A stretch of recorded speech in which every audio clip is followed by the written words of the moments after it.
નમસ્કાર મિત્રો, ધોરણ 10ની બરાબર તૈયારી કરતા હશો.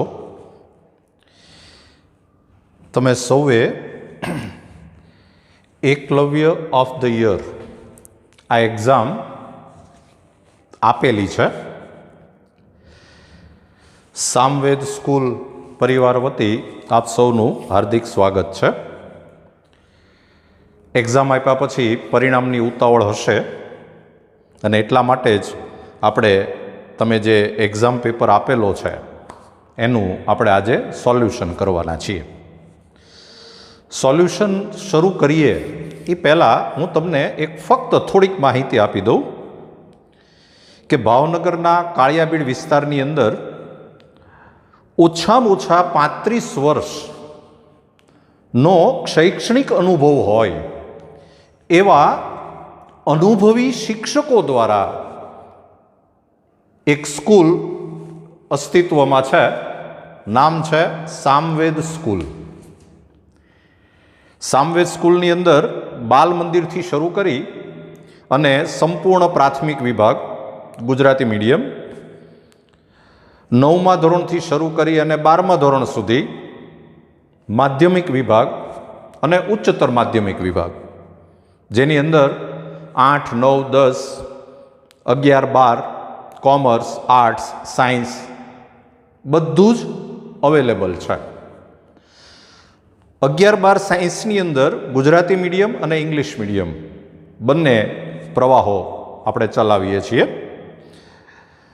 તો જ્યારે પણ આપ 10મું ધોરણ પાસ કરો અને 11મા ધોરણની અંદર એડમિશન માટે જો વિચારતા હો તો અમારો ખાસ આગ્રહ છે કે એકવાર સામવેદ સ્કૂલનો મુલાકાત લેજો.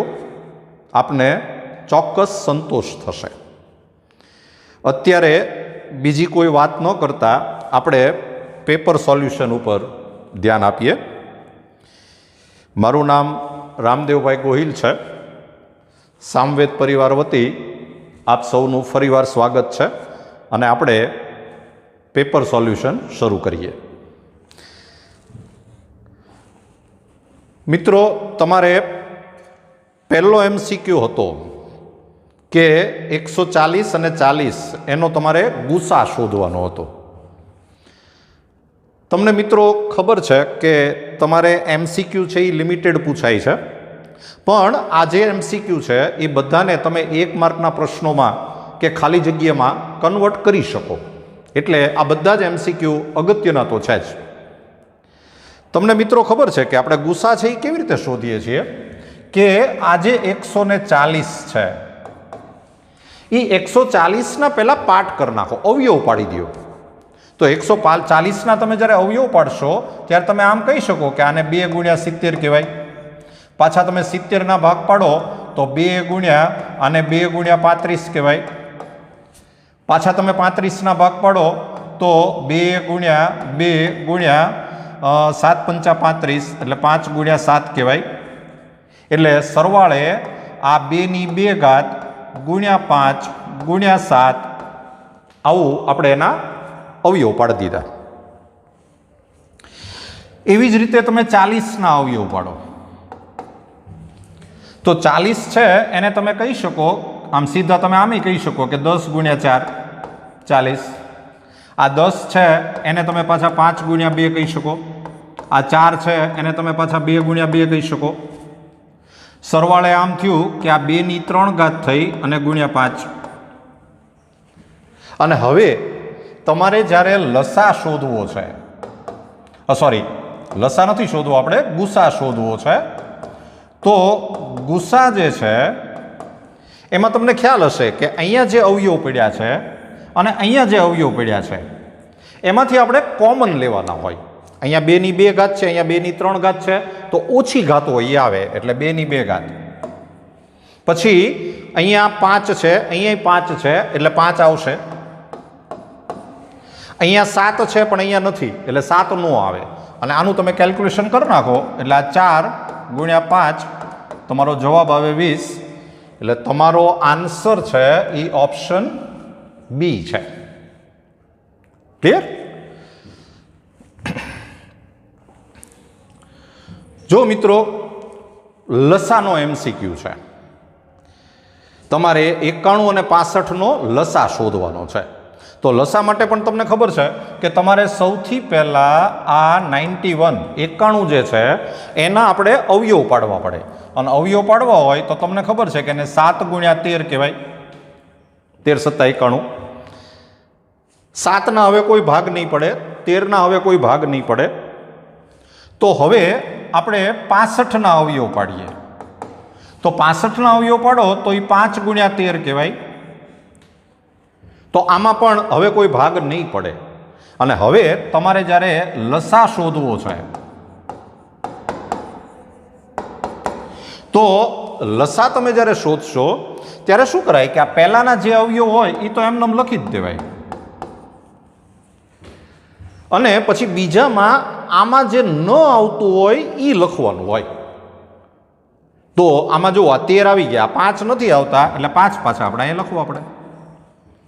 અને પછી તમે આ ગુણાકાર કરી નાખો તો 7 પંચા 35 અને એને ગુણ્યા 13, અને 35 અને 13નો ગુણાકાર કરો એટલે તમારે 455 જવાબ આવશે. એટલે તમારો આન્સર છે એ ઓપ્શન સી છે. ક્લિયર? ત્રીજો MCQ જુઓ, ગુસા ઉપર જ આધારિત છે કે A અને B નો ગુસા 1 છે, તો A માઇનસ B અને A પ્લસ B નો ગુસા કેટલો થાય? મિત્રો તમને એક ખબર હોવી જોઈએ કે બે સંખ્યા હોય ને એ બે સંખ્યાનો ગુસા 1 ક્યારે થાય? કે જ્યારે બંને સંખ્યાઓ અવિભાજ્ય હોય. બંને સંખ્યાઓ અવિભાજ્ય હોય તો જ ગુસા 1 થાય, બાકી ગુસા 1 ન થાય. એનો મતલબ જ એમ થાય કે આ A અને B છે એ અવિભાજ્ય સંખ્યાઓ છે. ક્લિયર છે એટલું? આપણે એક એક્ઝામ્પલ લઈએ કે દાખલા તરીકે A બરાબર 5 છે અને B બરાબર A બરાબર 5 છે અને B બરાબર ધારો કે 17 છે. આ બે અવિભાજ્ય સંખ્યા છે. જુઓ, હવે તમે જ્યારે આ બેની બાદબાકી કરશો તો એ 12 થશે, સરવાળો કરશો તો 22 થશે, અને આ બેનો ગુસા આ બેનો ગુસા આપણે લેવાનો છે. તો ગુસા એટલે આ બેમાંથી સામાન્ય શું નીકળે? 2 નીકળે, એટલે આનો ગુસા 2 થાય. એની સામે ક્યારેક એવું પણ બની શકે કે ધારો કે A બરાબર 3 હોય, B બરાબર 5 હોય, તો આ પણ બંને અવિભાજ્ય સંખ્યા છે. તમે જ્યારે આની બાદબાકી કરશો તો 2 આવશે, સરવાળો કરશો તો 8 આવશે. આ બેમાંથી કોમન શું નીકળે? જુઓ, 2 નીકળે. ક્યારેક આવું થશે કે A is equal to suppose 2 છે, B is equal to suppose 3 છે. આ બેની તમે બાદબાકી કરશો તો 1 આવશે, સરવાળો કરશો તો 5 આવશે. આ બેમાંથી કોમન 1 નીકળે, તો આનો ગુસા છે એ 1 થયો. ટૂંકમાં જો બે સંખ્યાનો ગુસા 1 હોય તો એની બાદબાકી અને સરવાળો કરી અને જે સંખ્યા આવે એનો તમે ગુસા કરો તો એનો ગુસા કાં તો 1 આવે કાં તો 2 આવે. એટલે તમારો આન્સર છે 1 અથવા 2. ક્લિયર?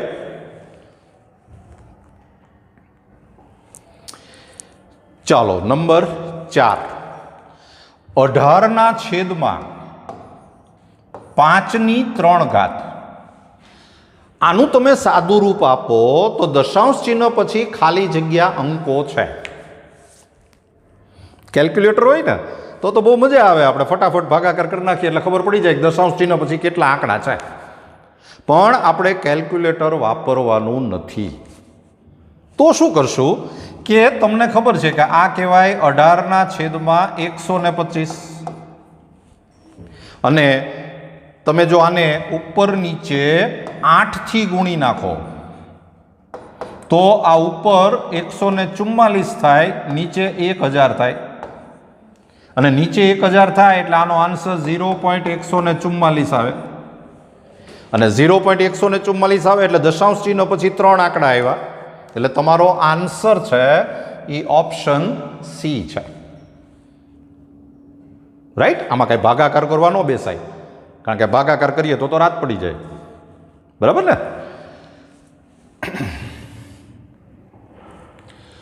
ચાલો નંબર 5, 15 અને 35નો ગુસા. મિત્રો, ગુસાના MCQ એટલા માટે જાણવા જરૂરી કે તમે જ્યારે 11-12માં આવશો ત્યારે ઘણા બધા દાખલાની અંદર તમારે લસા અને ગુસાની ખાસ જરૂર પડે છે. મારો અનુભવ એમ કે છે કે ક્યારેક વિદ્યાર્થીઓને લસા અને ગુસા કાઢતા નથી આવડતું અને ત્યારે કેલ્ક્યુલેશનની અંદર ઘણા બધા પ્રશ્નો થાય છે.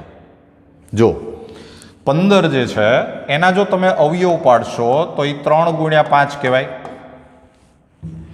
35 જે છે એના તમે અવયવ પાડશો તો એ 5 ગુણ્યા 7 કહેવાય.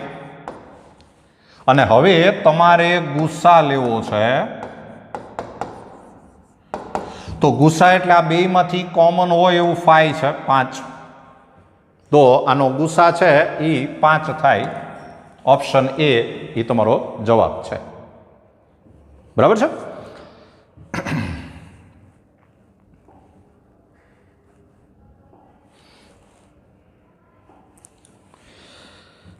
ચાલો નંબર 6, બે સંખ્યાનો ગુસા 8 છે અને ગુણાકાર 384 છે, તો એનો લસા કેટલો થાય? મિત્રો, તમને છે ને એક નિયમની ખબર હોવી જોઈએ કે ગુસા ગુણ્યા લસા બરાબર એ બે સંખ્યાનો ગુણાકાર. આવું એક સૂત્ર છે. લસા અને ગુસાનો તમે ગુણાકાર કરો એટલે જે બે સંખ્યા હોય એ બે સંખ્યાનો ગુણાકાર આવે. તમે જો MCQ વાંચશો તો તમને બે સંખ્યાનો ગુસા આપેલો છે એટલે તમને આ 8 આપેલું છે. લસા આપણે શોધવાનો છે એટલે આ લસા આપણે શોધવાનો છે. આ ગુણાકાર તમને આપેલો છે 384. અને હવે મિત્રો, તમને હેરાફેરી કરતા તો આવડે જ છે. પિક્ચરની વાત નથી કરતો, અહીંયા આપણે હેરાફેરી કરવાની છે. તો તમે જ્યારે હેરાફેરી કરશો તો આ લસા ઇઝ ઇક્વલ ટુ 384 ભાગ્યા 8. 8ને આમ લઈ આવો અને આ તમે ભાગાકાર કરશો તો 8 ચોક 32, 6 અને 8 64, 48 જવાબ આવશે. તો તમારો આન્સર છે એ 48 છે, 48. બરાબર. ચાલો નંબર 7, ગુસા છે એ 18 છે અને તમારે લસા ખાલી જગ્યા શક્ય નથી. જો એક ટેન્ડન્સી એટલે કે એક લાક્ષણિકતા જે છે એ તમને ખબર હોવી જોઈએ. લસા છે ને, લસા એ હંમેશા ગુસાનો ગુણક હોય. લસા એ હંમેશા ગુસાનો ગુણક હોય જ. એટલે દાખલા તરીકે અત્યારે ગુસા છે 18 છે તો લસા છે એ 18 હોઈ શકે, 36 હોઈ શકે. 18નો આખું ટેબલ બોલતા જવાનું. 18 દુ 36, 18 ત્રી 54, 18 ચોકું 72. આ બધું લસા હોઈ શકે. તો તમને ખબર પડે છે કે આ 36 છે એ લસા હોઈ શકે. MCQ સમજો, શું નો હોઈ શકે એ કહેવાનું છે આપણે. એટલે આ આન્સર આવી શકે. 72 છે એ આવી શકે. 48 છે એ નો આવે, કારણ કે 18ના ઘડિયામાં 48 નો આવે. આ 108 છે એ આવી શકે. 18ના ઘડિયામાં 108 આવશે. તો આ છે ને એ લસા ન હોઈ શકે. એટલે તમારો આન્સર છે એ ઓપ્શન સી છે. ક્લિયર? ચાલો નંબર 8, નાનકડું સુરસુર્યું છે. તમને એક અવયવ ટ્રી આપેલું છે. અવયવ ટ્રી તો ઓળખો જ છો. અને એમાં તમને x વત્તા y બરાબર ખાલી જગ્યા એવું પૂછ્યું છે.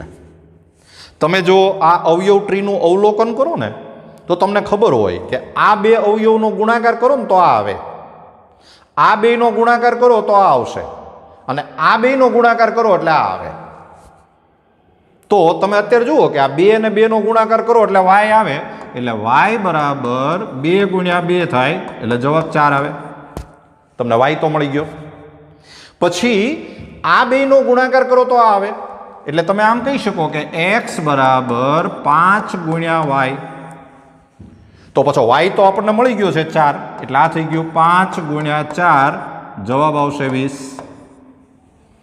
તો આપણને પૂછ્યું છે એને x પ્લસ y, તો x એટલે 20, y એટલે 4, જવાબ આવે 24. તમારો આન્સર 24 છે, એટલે કે ઓપ્શન સી એ તમારો જવાબ છે.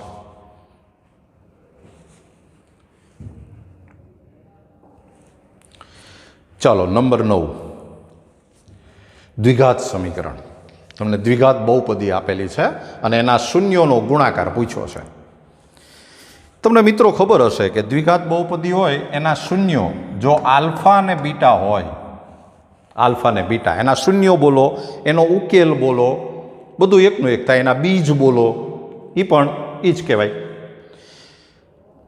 આ જે બહુપદી છે, આ જે બહુપદી, એને જો તમે આ જે p ઓફ x છે ને, p of x is equal to x² minus 3x plus 2, આને જો તમે આની સાથે સરખાવો, જેનું વ્યાપક સ્વરૂપ છે, દ્વિઘાત બહુપદીનું વ્યાપક સ્વરૂપ આવું કહેવાય. આની સાથે જો તમે આને સરખાવો તો આમાં a ઇઝ ઇક્વલ ટુ 1 કહેવાય, b ઇઝ ઇક્વલ ટુ -3 કહેવાય અને c ઇઝ ઇક્વલ ટુ 2 કહેવાય. પછી આના શૂન્યો જો આલ્ફા અને બીટા હોય તો તમને ખબર છે કે એ બેયનો ગુણાકાર, બેયના શૂન્યોનો ગુણાકાર બરાબર c/a થાય. એક આવું સૂત્ર પણ છે કે બેયનો સરવાળો એ -b/a થાય, પણ અત્યારે આપણે આની જરૂર નથી. તો આપણને એણે ગુણાકાર પૂછ્યો છે. અત્યારે c એટલે 2 છે, a એટલે 1 છે, એટલે આન્સર આવે 2. એટલે એના શૂન્યોનો ગુણાકાર 2 થાય, એટલે તમારો આન્સર છે એ ઓપ્શન એ છે.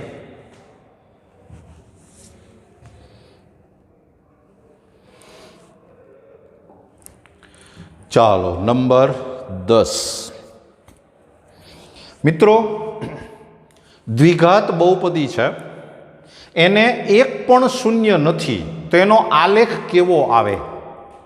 જો મિત્રો તમને ખબર હોવી જોઈએ કે આમ x અક્ષ અને y અક્ષ હોય, x અક્ષ અને y અક્ષ હોય, એમાં દ્વિઘાત બહુપદી હોય ને, એમાં તમને ખબર છે કે કાં તો એને ઉકેલ ન હોય, કાં એને એક ઉકેલ હોય અને કાં તો એને 2 ઉકેલ હોય. ઉકેલ ન હોય ને તો એનો આલેખ આવો આવે, એ x અક્ષને છેદે જ નહીં, આમાં ઉકેલ ન હોય, આમ થયું. જો ઉકેલ હોય, એક ઉકેલ હોય, એક ઉકેલ હોય ને તો એનો આલેખ છે આમ x અક્ષને સ્પર્શે. આ છે ને એક ઉકેલ હોય, આ એક ઉકેલ. અને જો 2 ઉકેલ હોય, 2 ઉકેલ હોય તો એનો આલેખ છે કંઈક આમ આવે, 2 બિંદુમાં છેદે, એટલે આમાં 2 ઉકેલ હોય. ભલે MCQ એક છે, પણ મેં તમને 3 વસ્તુ સમજાવી દીધી. ઉકેલ જો ન હોય, શૂન્યો ન હોય, બીજ ન હોય તો આલેખ આવો આવે. એક જ બીજ હોય તો આલેખ આવો આવે, એ x અક્ષને સ્પર્શે. અને જો 2 બીજ હોય તો એ x અક્ષને 2 બિંદુમાં છેદે. અત્યારે તમને શું કીધું છે કે શૂન્ય નથી એટલે આનો આલેખ આવો આવશે, એટલે x અક્ષને છેદે નહીં, x અક્ષને છેદે નહીં. તમારો આન્સર આવશે ઓપ્શન સી.